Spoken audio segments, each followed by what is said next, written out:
Shalom anak-anak SD Kristen Elim. Bagaimana kabar semua hari ini? Saya harap semua yang di rumah tetap semangat dan sukacita.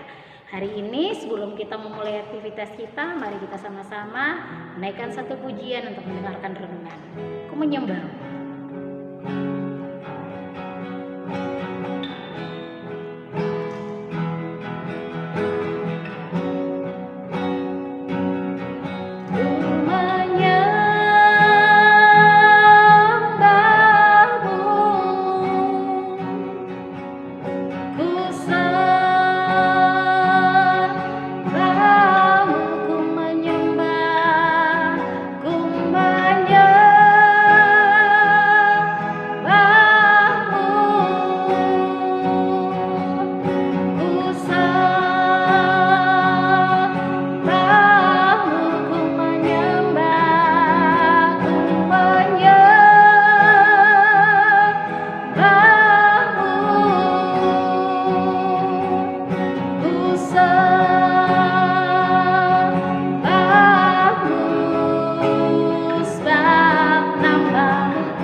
Ini yang menjadi pengakuan kami di hadapan-Mu Tuhan. Kami menyembah Engkau sebab Engkau Allah yang kudus. Engkau segalanya bagi hidup kami. Kami bersyukur buat hari ini. Terima kasih karena Engkau baik bagi kami.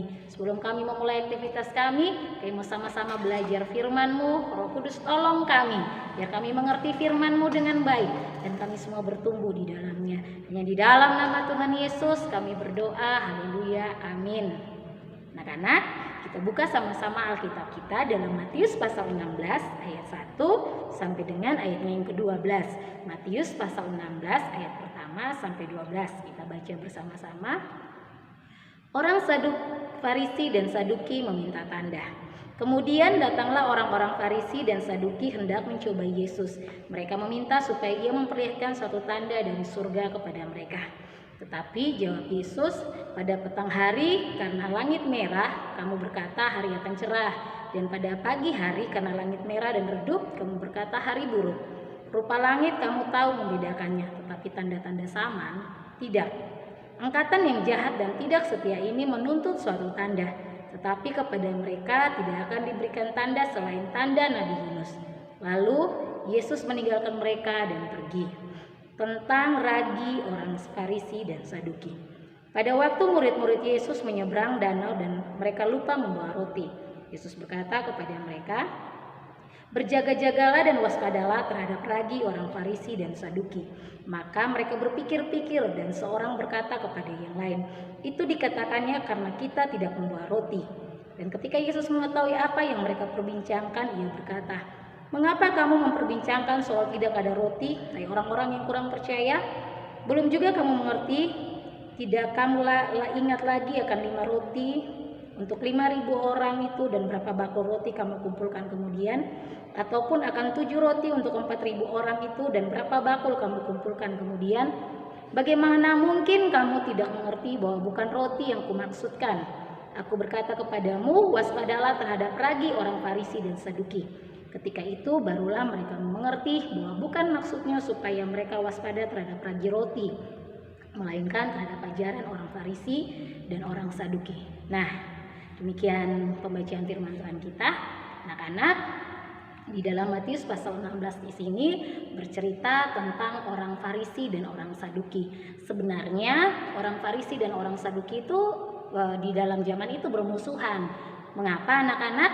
Karena orang Farisi menekankan ajaran Musa dan tradisi Yahudi, sedangkan orang Saduki mengajarkan ajaran Musa, tapi menolak tradisi Yahudi. Itu yang menyebabkan karena punya dua pemahaman yang berbeda, akhirnya orang Farisi dan orang Saduki ini sebenarnya nggak berteman atau nggak bersahabat dengan baik karena punya pengajaran yang berbeda. Tapi karena mereka punya tujuan yang sama, yaitu mau mencobai Yesus, kali itu mereka jadi rukun. Sama-sama mereka datang untuk mencobai Yesus dan meminta tanda. Anak-anak, karena mereka adalah orang-orang yang mengerti tentang ajarannya Musa, sebenarnya mereka sangat tahu bahwa tanda-tanda tentang Mesias, anak Allah yang akan datang itu bisa mereka lihat dalam diri Tuhan Yesus. Apalagi ketika mereka melihat setiap hari apa yang Yesus lakukan, mujizat-mujizat yang sudah Yesus buat. Karena kalau kita baca Alkitab dengan baik, kita akan menemukan bahwa di mana Yesus ada mengajar, melakukan mujizat, di situ ahli Taurat, orang Farisi maupun orang Saduki selalu mengikuti. Tapi herannya, walaupun mereka melihat sebegitu banyak tanda mujizat yang Tuhan Yesus lakukan, mereka nggak percaya. Hari itu mereka datang dan minta tanda sama Yesus, tapi Yesus nggak mau kasih mereka tanda. Yesus bilang kepada mereka bahwa selain tanda Nabi Yunus gak akan pernah dikasih tanda. Nah, apa yang mau kita pelajari dari sini? Yang pertama, tentang bagaimana kamu harus belajar percaya. Anak-anak, orang-orang Farisi maupun orang Saduki, walaupun mereka lihat Yesus, lihat semua mujizat yang Yesus lakukan, mereka tetap aja gak percaya kalau dia itu Mesias. Bahkan bolak-balik minta tanda supaya membuktikan kemesiasannya Yesus atau dia itu anak Allah atau bukan. Hari ini Miss Evi mau bilang, dalam kehidupan kita saat-saat ini ada banyak sekali orang yang mulai kehilangan kepercayaannya kepada Yesus. Kita mau belajar bahwa bukan sekedar kamu melihat mujizat baru kamu percaya, tapi kamu harus mengalami Yesus secara pribadi dalam hidupmu, baru kamu bisa percaya dengan Yesus sungguh-sungguh. Bagaimana caranya mengalami Yesus secara pribadi? Lewat perenungan firman tiap pagi, lewat kamu baca firman Tuhan, lewat kamu berdoa, kamu sekolah minggu, papa mama ngajak kamu ke gereja. Lewat situ kamu bertumbuh dengan baik dalam Tuhan, kamu mengalami Yesus dengan baik. Karena itu mempercayai Yesus dengan sungguh-sungguh adalah satu hal yang penting. Tapi orang Farisi dan orang Saduki, walaupun mereka hidup di zaman di mana mereka melihat semua mujizat itu, mereka tetap gak percaya bahwa dia Yesus, bahwa dia Mesias yang akan datang itu. Karena itu yang pertama, belajarlah untuk mempercayai Yesus dengan sungguh-sungguh. Dengan cara apa? Mengalami dia secara pribadi dalam kehidupan kita.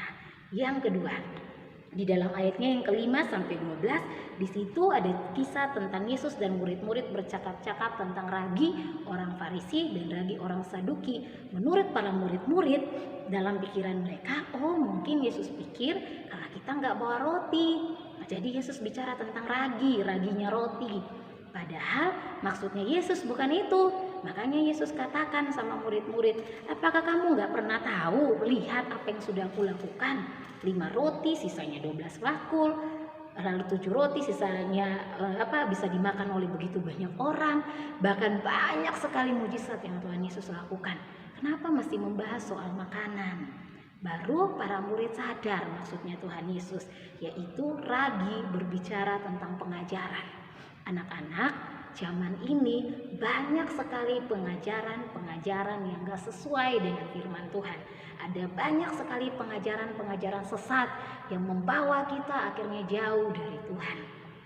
Tapi Miss Evi mau bilang sama kamu harus mengerti bahwa segala sesuatu yang ada sesuai dengan firman Tuhan itu ajaran yang benar. Tapi segala sesuatu yang membuat kamu jauh dari Tuhan, yang gak sesuai dengan firman Tuhan, pasti itu pengajaran yang salah.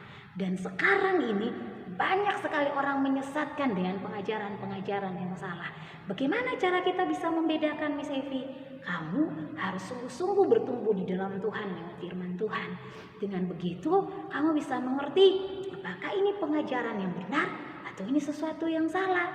Apakah dia membawa aku kepada hal yang benar atau dia bawa aku pada hal yang buruk? Apakah yang dia ucapkan itu baik bagiku ataukah bukan?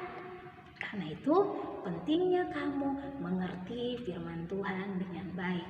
Seandainya ada orang-orang yang mengajarkan hal-hal yang salah kepadamu, coba kamu tanyakan kepada mama dan papa atau kepada guru-guru di sekolah, apakah ini benar atau ini salah, apalagi yang berhubungan dengan keimanannya kita. Kita harus benar-benar berhati-hati. Jangan sampai ada pengajaran-pengajaran yang salah bahwa kita jauh dari Tuhan. Karena itu, ayo mari kita bertumbuh bersama-sama di dalam Tuhan dengan belajar firman Tuhan dengan tekun, dengan beribadah dengan sungguh-sungguh, maka iman kita semakin hari semakin kuat. Demikian cerita firman Tuhan Miss Evi hari ini. Semua lipat tangan, tutup mata, kita berdoa. Tuhan Yesus, kami bersyukur buat hari ini. Kami sudah belajar dua hal yang penting. Bagaimana kami mempercayai Tuhan Yesus dengan sungguh-sungguh, dengan cara mengalami Engkau secara pribadi dalam kehidupan kami. Dan bagaimana kami harus mengerti pengajaran-pengajaran yang benar dan pengajaran-pengajaran yang salah. Karena itu Tuhan, kami butuh Roh Kudus untuk memampukan kami agar kami mengerti apa yang Tuhan mau dalam kehidupan kami dan kami bertumbuh dengan baik di dalam Engkau. Kami bersyukur Bapa buat hari ini. Kami serahkan ke aktivitas kami sepanjang hari ini ke dalam tangan Tuhan. Semua anak-anak SD Kristen Elim, Tuhan berikan hikmat dan kemampuan. Orang tua yang mendampingi, Tuhan memberkati dengan kesabaran dan berkat yang berkelimpahan. Semua guru-guru pun Tuhan berkati. Bahkan kami berdoa untuk Ibu Susi, Tuhan terus berikan pemulihan yang sempurna. Kami bersyukur Bapa, kami serahkan sepanjang hari ini ke dalam tangan-Mu, dalam nama Yesus, haleluya, amin. Shalom anak-anak.